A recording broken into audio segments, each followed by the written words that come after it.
Halo, selamat malam dulur-dulurku semuanya, konco-konco Leon Garage Yogyakarta. Kowe ngerti ra? Ngopo kok rupaku kesel, rada kucel tur ora klamben. Apa ngono?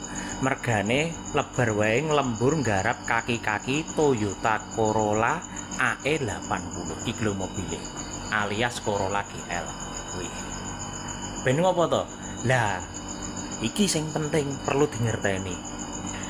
Ben ora pateng krengkit.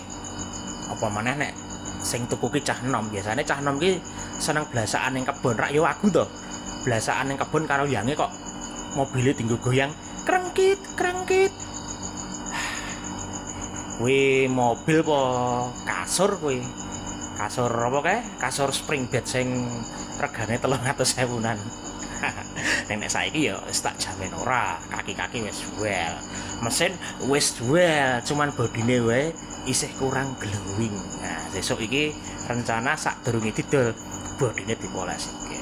Men saya ganteng, men ora kucel kaya rupaku. Ora regane piro ya tetep 10 yutonan.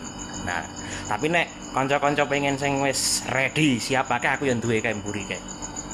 Honda Civic Wonder, tahun 84, tumpakane kentul tak jamin. Sahdu, ora. Bangane sampean kencan karo yangmu, blasakan ning kebon mengko malah ndokmu dicokot ulas. Numpak kae wae.